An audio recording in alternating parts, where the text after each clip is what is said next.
We're live, episode 17, season 2 of the Main Stand podcast. The boys are here. Um, I'd like to say high spirits. U.S. got knocked out last weekend. It's tough scenes. Hey, it's I mean, better than what we've had in the past. yeah. We made it to the knockout stages, so that's, I guess, tip your cap at that, fellas. It's something. It's not. It could have been worse. Okay, could have been a lot worse. I think Um. I think we definitely found things to complain about through the run. Oh yeah, I wish we left Greg Berhalter in the desert. We'll get into it later.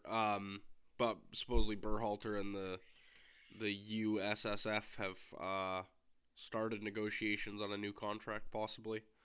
Hooray! I'm so excited.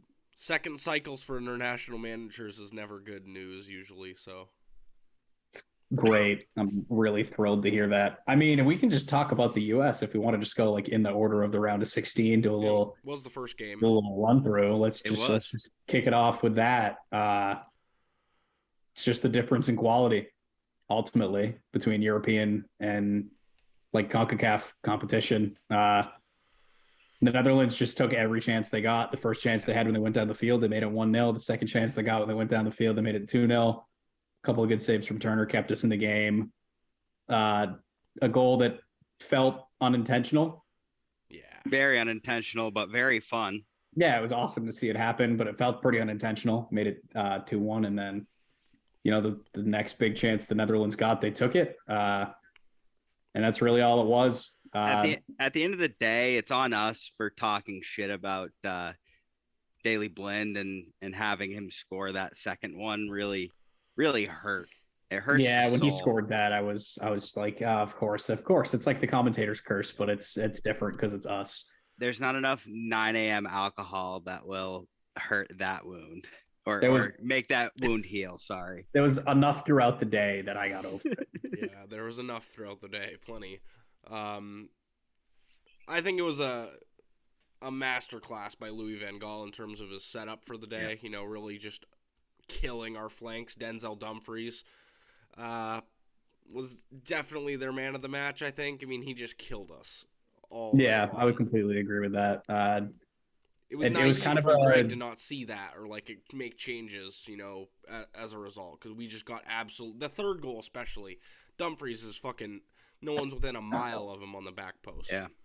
yeah, it was definitely just kind of a case of tactical ineptness from Greg and Van Gaal showing why he's been in the game as long as he has and why he's managed some of the sides that he has. It was just a really good managerial performance from him and a really good performance on the pitch overall from the Netherlands. And Next see you one guys was in 2026.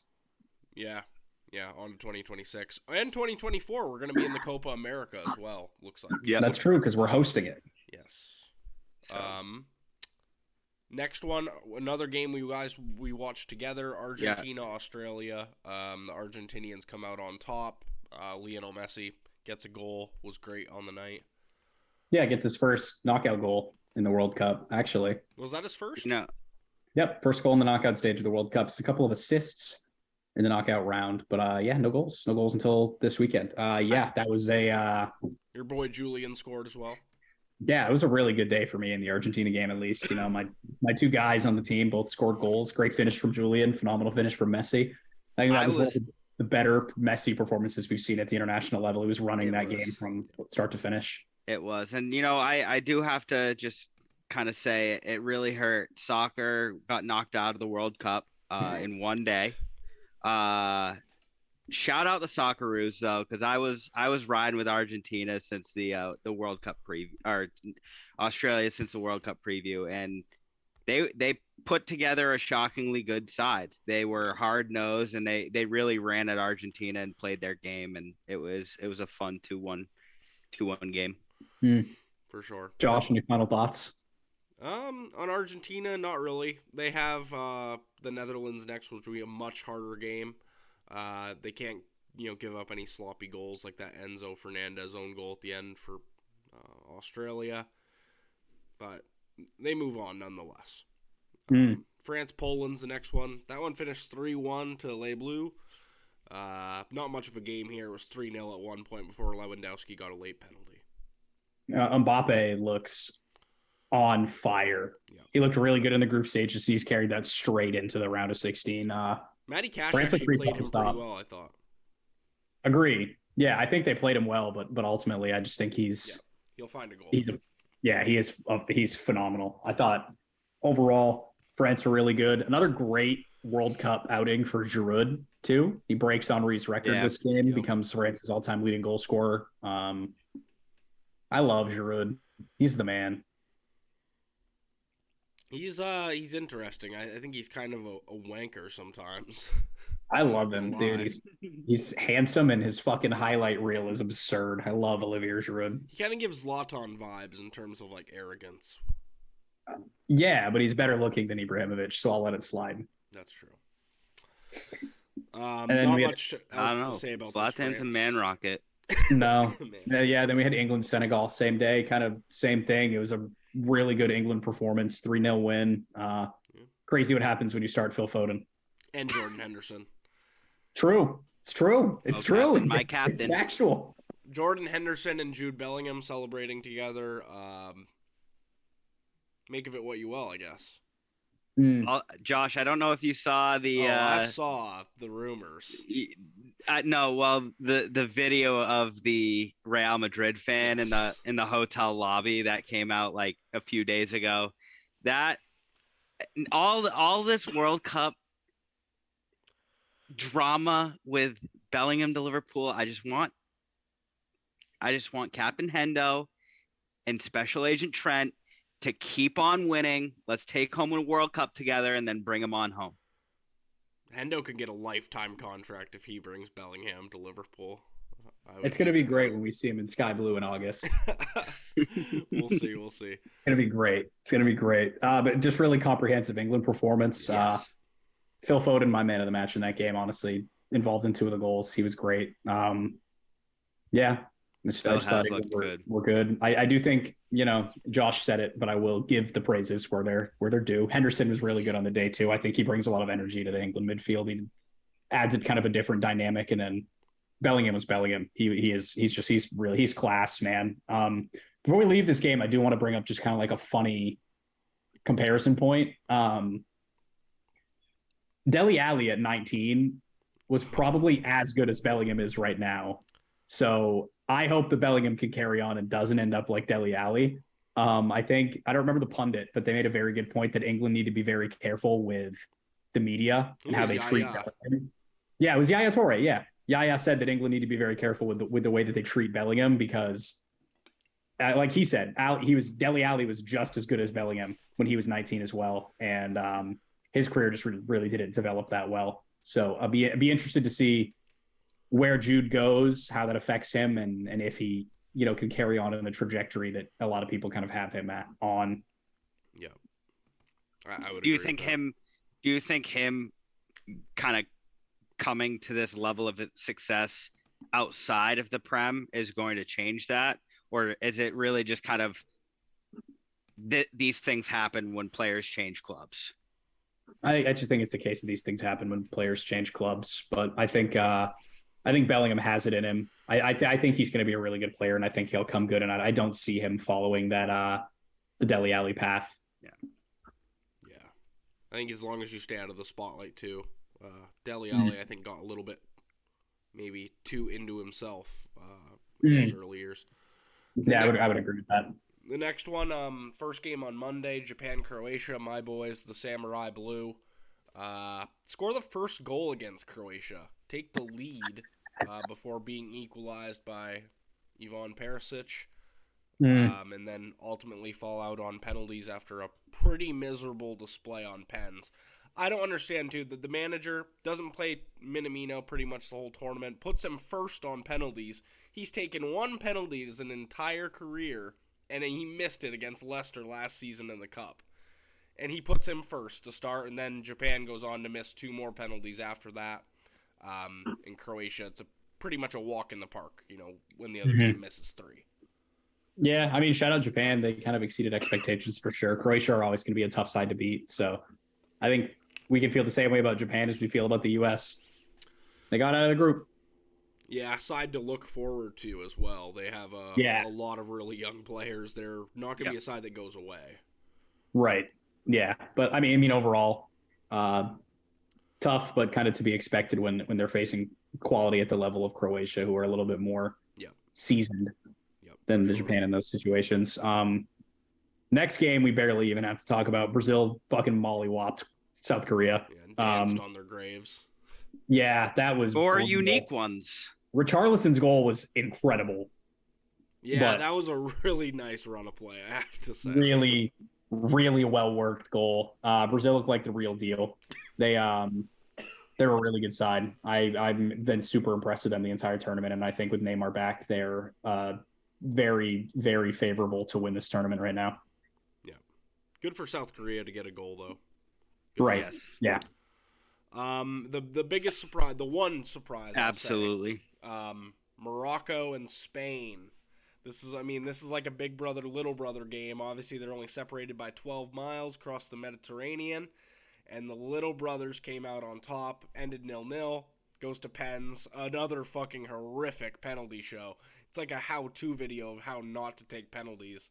But Morocco You best goes be through. shooting your 1,000. You best Yeah, be you shooting better your take your 1,000. 1,000 penalties so you can miss them all against Morocco. Yeah, unreal. I think Morocco were great that entire game. The game plan was flawless. Penalties phenomenal. Hakimi ice in his veins with the Panenka. Ice in his veins. Great performance by the goalie there as well.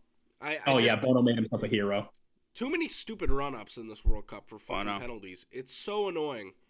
Busquets takes like a slow run-up. He doesn't actually start going until he's like a foot away from the ball. It's frustrating. And also Yeah. your boy Rodri, that's out of pocket what he was saying after the game. Out of pocket. Oh, I completely agree. But oh well, what do you want me to say? I agree. Those things He said happen when you stuff like keep that your after shirt City losses tucked in. too. I don't know. When you get I think it's like kind of like maybe just like a confliction of philosophies when you get that kind of like way to play ingrained in your head, and what Rodri has kind of had this idea of football. Yeah. When a team just like doesn't really do how you think about football, you probably view it as not offering anything. And then in reality, they offered a lot. They just offered it in spurts when they had the ball, and they hit them on the counter, and they were super compact and defensive when they were or defensively organized. Yeah, I thought Morocco were great, and I don't agree with Roger. I think there's multiple ways to offer like good play to a game, and Morocco just do it differently than Spain. And ultimately, I think it was a bad Spain performance too. They just couldn't break them down. And there's definitely enough talent in that side to create chances, and they just didn't. Yeah, it's frustrating to hear people from Spain say that too, and literally you're a country that pretty much only passes. Right. You're a passing merchant side. Oh yeah. No, I completely agree. I mean, when you're a player like him and you're idolizing like guys that were in that like 2010, 2012 Spain side, you probably have a very succinct, or not succinct, but distinct idea of how sides should play. And when they don't do that, you're like, oh, they didn't offer anything. Wah, wah, wah. And that was kind of what Rodri did. Fair. The last round of 16 game, I would say this was a surprise too. Portugal just romping Switzerland 6-1. Yeah, they mollywopped them. That was bad, man. Portugal looked unbelievable, and it's all because Ronaldo didn't start. Yeah, so what are your takes on that? Ronaldo not starting, getting dropped by the manager after kind of throwing a little tantrum there at the end of the match day 3 game. They're clearly better without him. They scored 6 goals. His replacement scored a hat trick. I don't know. I don't think Ronaldo offers enough in the buildup. I don't think he offers enough when you press. I don't think he moves enough when you're moving forward with the ball. I think if you look at the way Portugal played against Switzerland, they're so fluid when they're attacking, when there isn't this like fence post just nailed in the middle of their attack that doesn't move, but also demands the ball. I think that they're dynamic. Forwards are dynamic, and the way they move is very much better when Ronaldo is not in the side dynamism. Is that the word I'm looking for? I'll use the dictionary after the episode. Yeah, they move much better when Ronaldo's not on the side, and I think overall very justified in dropping Ronaldo because they scored 6 goals. Yeah, Goncalo Yeah. Ramos from Benfica looked on fire. Yeah. Shout out Ruben. I think with the Ronaldo situation though, like if you look how Portugal's World Cup started, it started with Ronaldo making it about him and not being at Manchester United anymore. Like that news came out during another game before Portugal even started. It seems like just put the bad man in a closet and let the kids have fun. It's just like you go out and put out a 6-1 performance like that in a must win game, no matter what stage of the World Cup.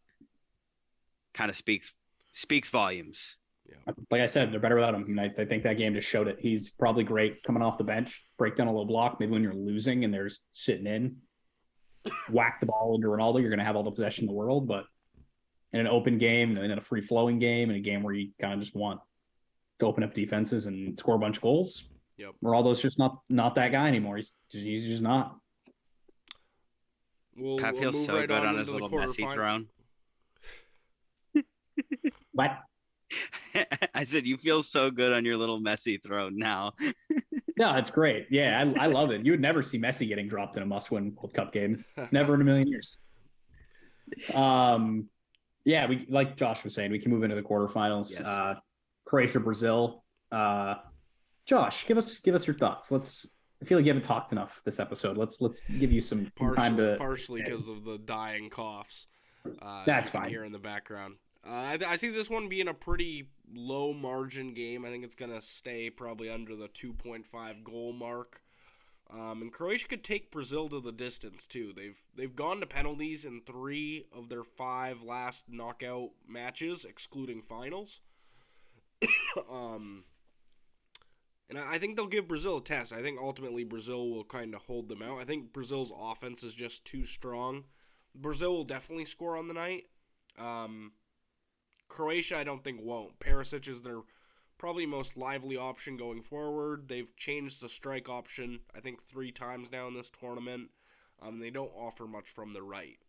So when you're looking, it's a very one-dimensional attack. They'll do good in the midfield and stuff. I just don't see them kind of edging Brazil in terms of goals.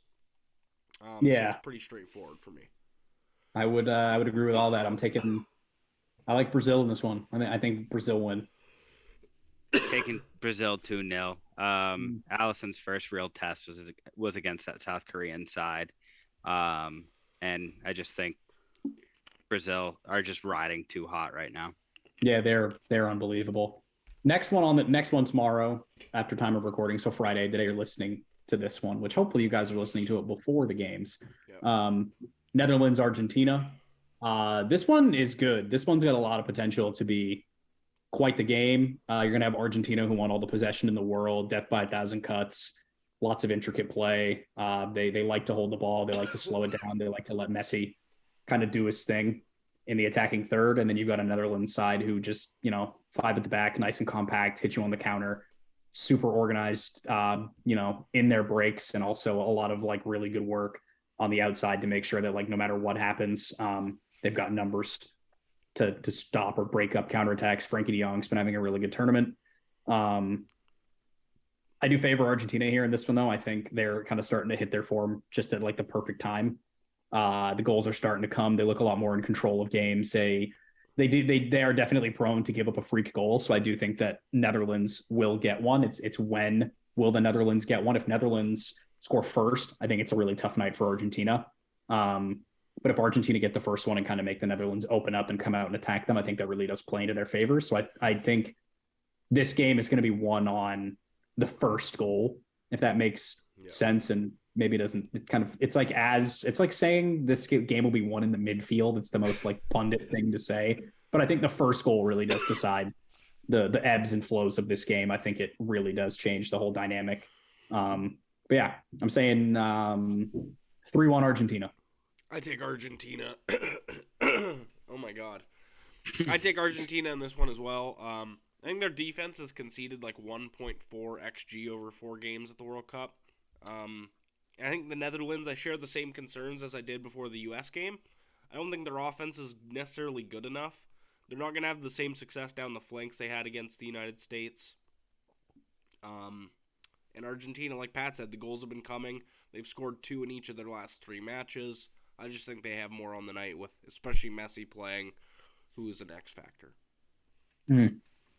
Mitchell, Couldn't agree anything, more. or did we cover it? No, I think you guys covered this one. I'm gonna take Argentina, but I'm gonna say it's gonna be a late goal, possibly extra time.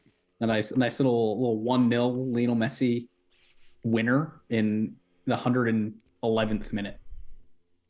Does that sound No, to you, Mitch? I'm saying 2-1. 2-1. 2-1 I think the Netherlands have what it takes to break through and get a goal with their counterattack.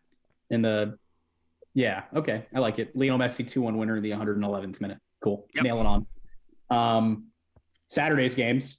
We have Morocco Portugal as the starting game for the day. This is probably wrong, and that's fine. I'm okay with being wrong. Morocco are going to do it. That'd be wild. I think they're going to shock the damn world. I think I don't really have a reason for that, actually. I am just saying Morocco are going to win. I think Ronaldo's going to start. I doubt it. The way they performed the last game, yeah, there's no shot. You got to keep them out. I had to think of some reason, and that was the first thing that came to mind. I'm saying Morocco were going to shock the world, and they're going to make a semifinal. I'd go with chalk, Portugal. Their offense is too good. Their offense isn't Spain. It's not Murata. So I'd have to think they challenge Morocco a little bit more. Yeah, Morocco only conceded 1 goal in this entire tournament. And it was an own goal. Only conceded 1 goal. I'm just saying, they're good. They're good at the back. Good. It's going to be a test for Portugal. I don't think Portugal should write them off. It certainly will. Lastly, we have England-France at 2 p.m., the one everyone's looking forward to, I think. It's the best match of the quarterfinals. Probably one of the best matches of the 2022 World Cup. France are the favorites. Everyone's talking about the matchup between Kyle Walker and Mbappe. What's your take on it, Pat, as the Man City guy? Does he have a chance to stop him? He's stopped him before. He did really well, and I think he won at 10 out of 11 duels, I think, against PSG in the 2 knockout stage games. Yeah, Mbappe's really never gotten the best of Kyle Walker. The only player I've really seen run Kyle Walker ragged was Alan Saint-Maximin this year. Outside of that, I've never really seen him get run down by a player. I think he's got what it takes to at least challenge Mbappe on the night. I like England in this game, personally. I think that the guys that Southgate has stopped being a little bit more at what he's known for. He stopped being so pragmatic. He's playing the good attacking players. I think they're gelling super well. I think that Henderson and Bellingham in the midfield has been really solid for them. I think starting Phil Foden has been phenomenal for them. I think they look great going forward. I think they look solid at the back too. I think John Stones is having a really good tournament. Same thing with names escaping me. Maguire. Thank you. I think he's having a good tournament too, for the most part. I've been impressed with England this tournament. I think England have what it takes. I don't think it'll be an easy game. I think this one will be one that, as Mitch would say, will go the distance. I like England in extra time. I think it's going to go all the way, but I think England are going to end up taking it home. And I like England 2-1 in extra time. 3-2. England 3-2 in extra time. I actually like England here, too. I think they're kind of being billed as the underdogs, but they still are a really good side. Like Pat said, Henderson and Jude are kind of gelling in the midfield. Henderson obviously allows Jude to get forward more, and we saw that against Senegal. Jude really kind of built from the middle up into that attack and really created 2 of those goals. I think they can catch France out. I don't think France are unbeatable at the back by any means. It is a lot of it is going to be on Mbappe and Giroud if we can stop them in the middle. I think Giroud could have a field day against Harry Maguire. That's also very possible. Yeah, this game could literally go either way, and either of us could look so stupid. But I think I'll go with England too on the night. I am going to have the most egregious call of all time. It's going to be France 2-2 on pens. Is that 2-2 normal egregious? time. 2-2 No. full time. France win it on pens. Yes. That's very possible. Also very possible. That's what I'm saying is going to happen. I think England are going to look like the side that have the momentum. I think France probably grab the game tying goal in extra time to send it to pens, is what I'm saying. Lock it in. 2-2 in. France winning on pens. By this time next week, we'll be prepping for the World Cup final next weekend. Really exciting times. I know we're all excited to kind of cover it more and get some more content out for you. It's next week. Yeah. Yeah. We have the Oh my God, it semifinals is. are Tuesday, Wednesday, and the final I think is Sunday.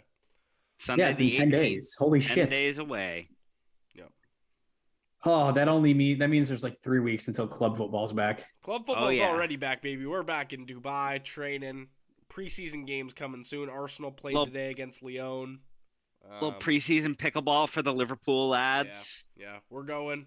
We're gonna have transfer news coming in January too. I think honestly we'll be busier with content when the club season gets back going. Oh, I can't wait. Oh, I It's going to can't wait. honestly feel like the start of a season. And like piggybacking off of how much business was done in this transfer window and seeing everything and all the news and shit during the World Cup, this is going to be a crazy window. Yep. I want club football back. I can't wait. The quality of football is about to be levels. Oh, I can't wait. Can't wait for City to three-peat. With Just that being excited. said, that's the Main Stand Season 2, Episode 17. Like, share, subscribe to the podcast. Like all the socials. I think that's a wrap, boys. It's a wrap. Peace. Done and dusted. Deuces. Deuces.